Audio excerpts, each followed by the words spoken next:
serial killers that are still on the loose. I don't know. Should we tune into that though? You think that's like? I think that counts. I haven't even gotten to the like little short scary joints yet. We're just like watching some like that's not even a comp. Just some things. Okay, let's watch it.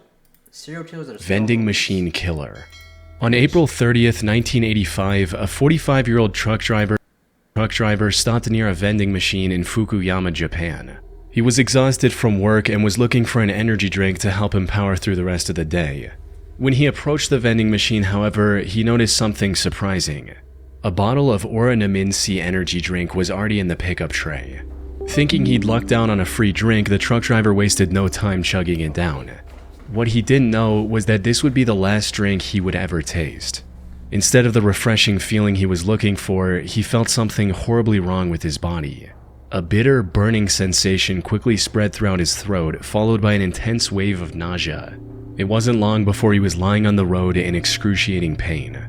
He was rushed to a nearby hospital where doctors discovered a lethal amount of paraquat dichloride in his system. Paraquat is an herbicide that was quite common in Japan at the time. More importantly, it's also highly toxic to humans. When ingested, it can lead to severe nausea, throat inflammation, internal chemical burns, and eventually death. This is also why it's been banned completely from over 70 countries to date. Unfortunately, despite knowing the reason for his illness, there was nothing the doctors could do to save his life. There's no antidote for the deadly chemical today, let alone back then. So, after hanging on to his life for a month, the truck driver passed away on the 30th of May, 1985. At first, investigators assumed that given the nature of his work, he might have accidentally encountered the toxic substance while on duty. However, after reviewing his haul records, they found no trace of this herbicide or anything remotely linked to it. This left them with only one conclusion: the chemical was mixed into the drink he consumed just moments before collapsing in agony. But with no leads or concrete evidence, they couldn't determine whether it was a murder or self-inflicted act, resulting in the case getting shelved for the time being.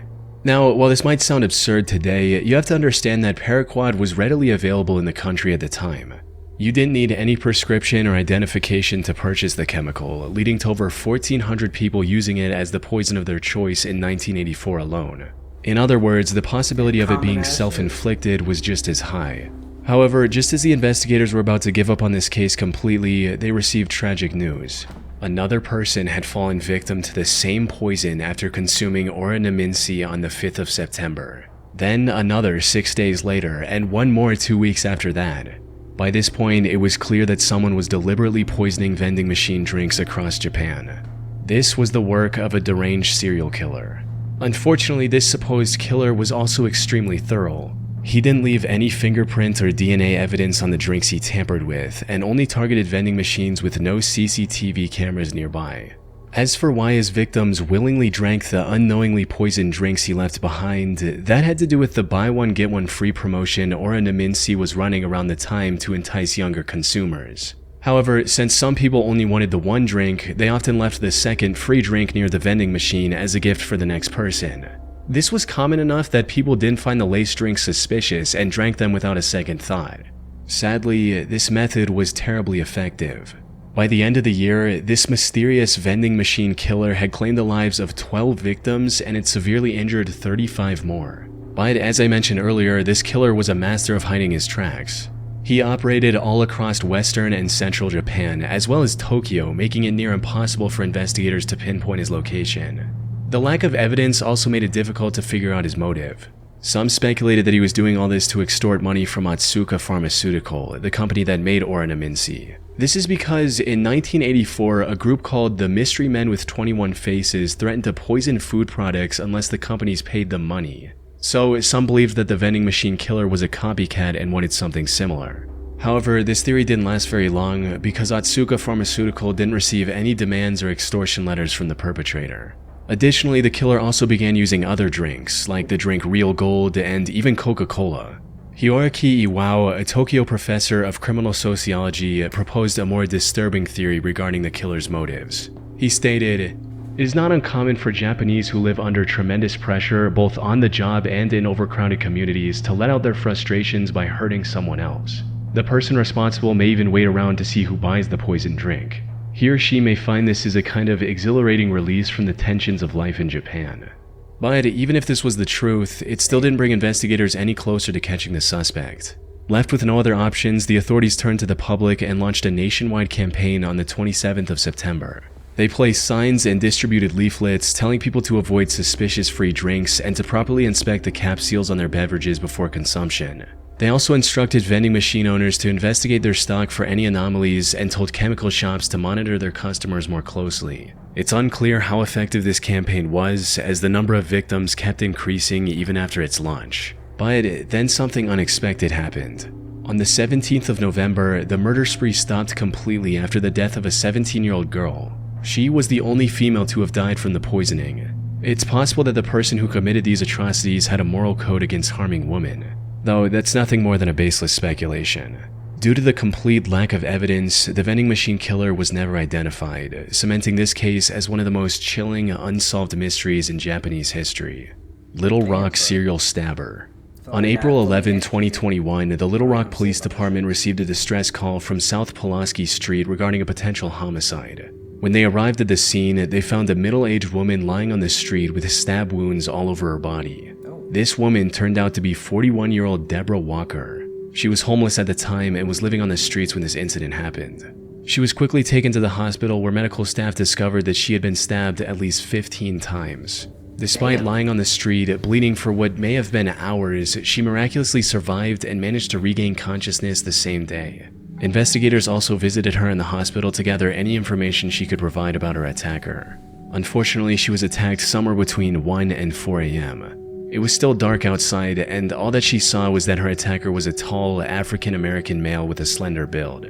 Now, in most other similar cases, such limited information would hardly be enough to generate any leads. But in this instance, the description Deborah provided left the investigators in disbelief.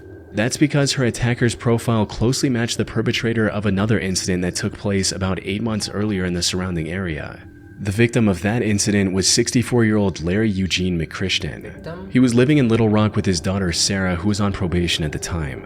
On the 20th of August 2020, he had a medical emergency and was taken to the hospital in an ambulance. He was discharged from the hospital the next morning. However, when the hospital staff tried to contact Sarah so she could pick him up, she wasn't answering her phone. So they gave Larry the information about a nearby homeless shelter and a bus token to get there. Later that day, Sarah came to the hospital looking for her father, only to learn that he'd been discharged hours ago.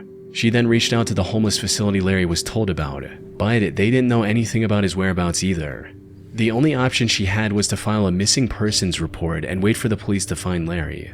2 days later, on the 24th of August, Sarah received the call she was waiting for. Tragically, it wasn't the news she had hoped for.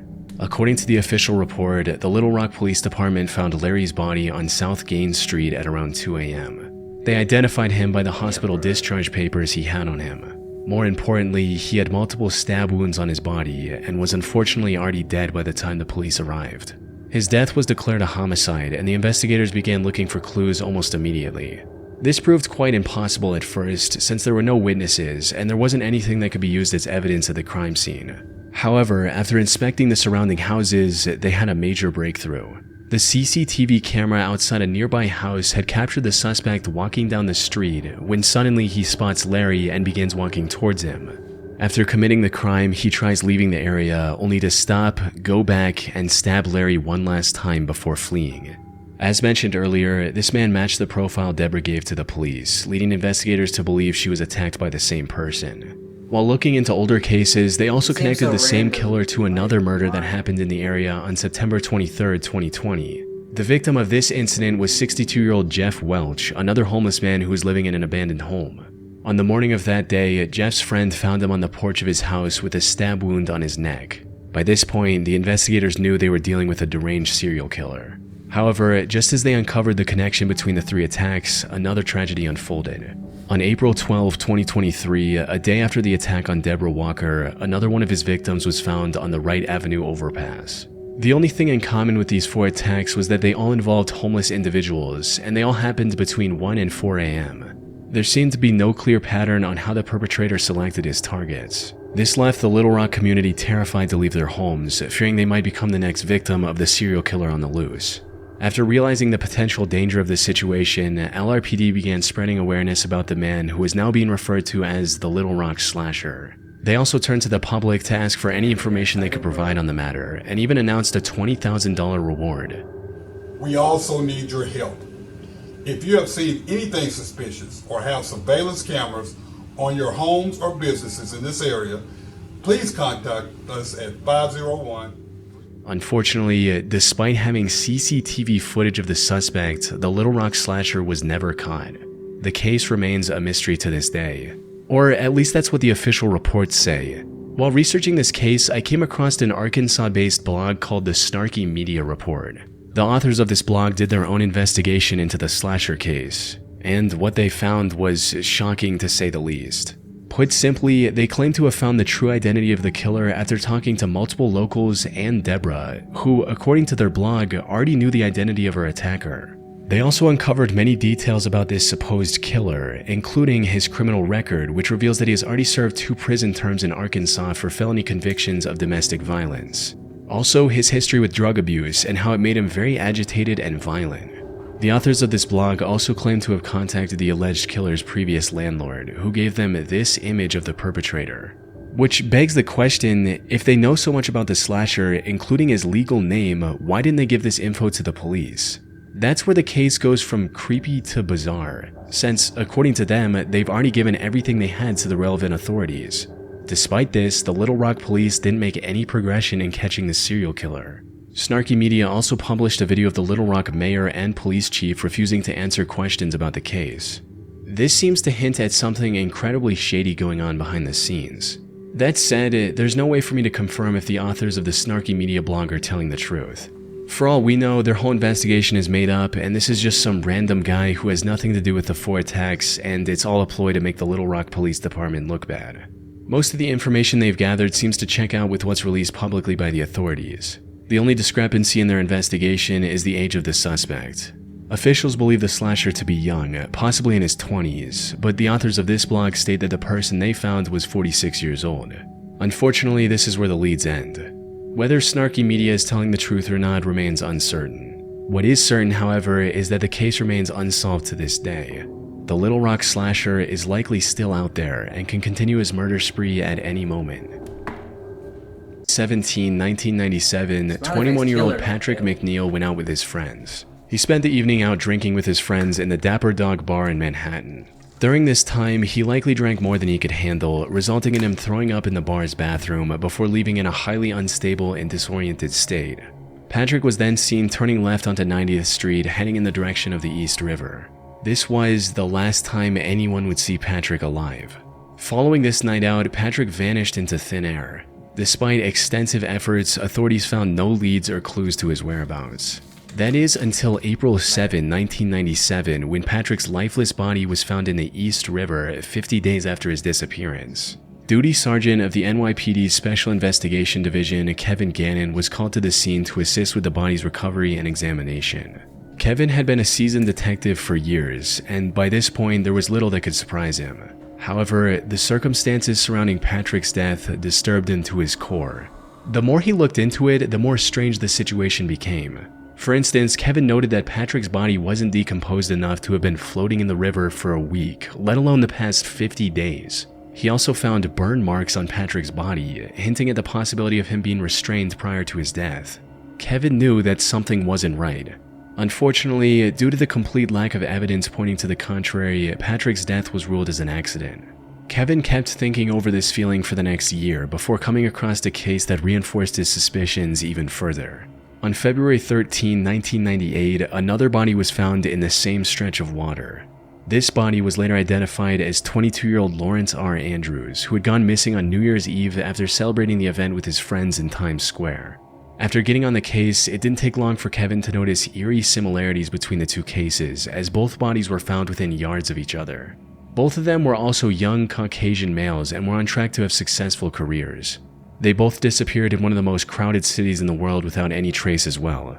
Most importantly, Kevin also found similar oddities in both cases, where the bodies were a lot less decomposed than they should have been, and there were burn marks indicating possible restraints before their death. Lawrence's case prompted Kevin to look for other similar cases across the US. He enlisted the help of fellow detective Anthony Duarte and a criminal justice professor, Dr. Lee Gilbertson. Together, they began investigating these cases, and soon a chilling pattern began to emerge.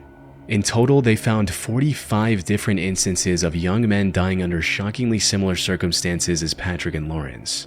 Most of them went out for a night of drinking, became more intoxicated than usual, disappeared shortly after, and were later found dead in some body of water. Almost all of them were also Caucasian and on track to have a high-paying career like engineering after college. Most disturbingly, however, they also found graffiti of smiley faces near the bodies of at least a dozen different victims. This led to the three investigators creating the smiley face murder theory. According to this theory, these 45 and possibly many other deaths from the 1990s to 2010s weren't accidents in the slightest. Instead, they were murders committed by a single deranged person or an organized group of serial killers. This is the only logical explanation they could find to justify the many oddities and similarities in these incidents. That said, while this theory makes complete sense to some people, others aren't convinced one bit. Criminal profiler Pat Brown, for instance, called this theory ludicrous. She believes that the idea of connecting smiley faces, one of the most common graffiti symbols, with murders is just absurd, stating, "It's not an unusual symbol. If you look in any area 5 miles square, I bet you could find a smiley face." The FBI also completely denied this theory in a statement, reading, "The FBI has reviewed the information about the victims provided by 2 retired police detectives who have dubbed these incidents the smiley face murders and interviewed an individual who provided information to the detectives.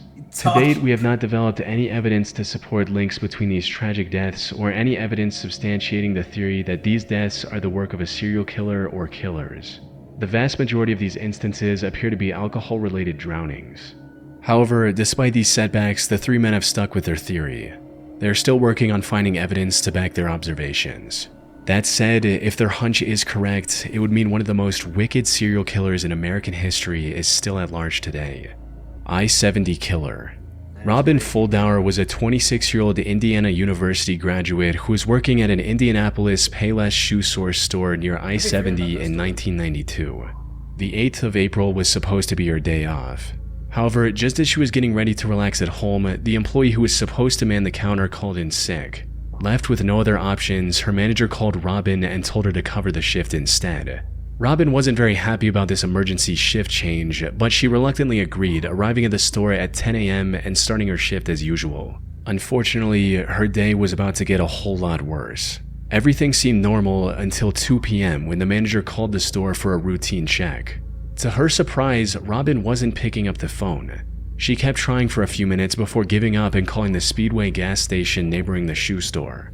One of the gas station employees, a friend of Robin's, went to the Payless store to see if she was doing okay. However, what she found inside left her confused. The store was in slight disarray and some of the shoes were missing from the shelves. The cash register was also open and there was no money in it. Most concerning of all, there were no signs of Robin anywhere. Her friend called out Robin's name, hoping she was just in the back and would respond. But when she didn't hear anything from Robin after minutes of standing in the store, she became worried and called the police at around 2:20 p.m. The cops arrived within minutes and began searching the store for clues on Robin's whereabouts. And it wasn't long before they made a devastating discovery. They found Robin lying in the store's back office, covered in blood. It was already too late. During questioning, an employee from the store across the street claimed to have seen a strange man loitering around the shoe store a couple hours earlier. According to this employee, the man sat on the curb for about a half hour, rifling through his bag and staring at the Payless store. They then saw the same man a few minutes later trying to hitch a ride back to Interstate 465, which was about a quarter mile from the store's location. Unfortunately, they were too far away to get a good look at the man's face. Given the money stolen from the register, and without any other leads, investigators filed this as nothing more than a robbery gone wrong. However, they couldn't have been more wrong. Because just 3 days later, something similarly tragic happened to 23-year-old Patricia Smith and 32-year-old Patricia Makers. The two were working at a bridal shop in Wichita along I-70. The incident happened a little past their usual closing time as they were waiting for a customer who had a pickup. When they saw a man approaching the store, they assumed that it was the customer. However, this man drew a gun on the two after entering the store, took them to the back, and executed both with shots to the back of their heads. As the killer was leaving the store, he crossed paths with the actual customer the girls were waiting for. Without hesitation, he aimed his gun at the man and ordered him to head to the back of the store. but the customer defied his command and ran, narrowly escaping with his life. He later helped the police draw a sketch of the killer. Unfortunately, the sketch didn't provide much of a breakthrough. By this point, the authorities were certain they were dealing with a serial killer, but despite their efforts, the killer's spree continued. By May 7th, he had taken 3 more victims in small, low-traffic stores along the I-70 highway. By the time investigators managed to compile a few more sketches, the I-70 killer stopped his quest and went into hiding. That is until 1993, when he claimed 3 more victims along I-35 in Texas. He tried to hide his identity by changing his weapon, but the investigators were quick to notice the similarities. One of his victims, Vicky Webb, also managed to miraculously survive after getting shot in the neck. If he were ever caught, Vicky's testimony would have been crucial in bringing him to justice. Though, the I-70 killer was never found, and the case went cold for nearly 3 decades. However, then, in 2021, investigators released CCTV footage of a murder that happened in 2001. The suspect in this footage looks strikingly similar to the I-70 killer sketches, potentially giving authorities the lead they need to finally catch him. It's likely only a matter of time before he runs out of places to hide and is captured. But for now, he's still out there, evading police and leaving the case unresolved. We can only hope he doesn't take any more victims in the meantime. Them boys built different, man. I ain't gonna lie, that first one was like a lot. I don't even remember it all. That's interesting. Serial killers that are still on the loose today. It's ones I never even heard of, though. It's crazy because like no one's ever mentioned these guys.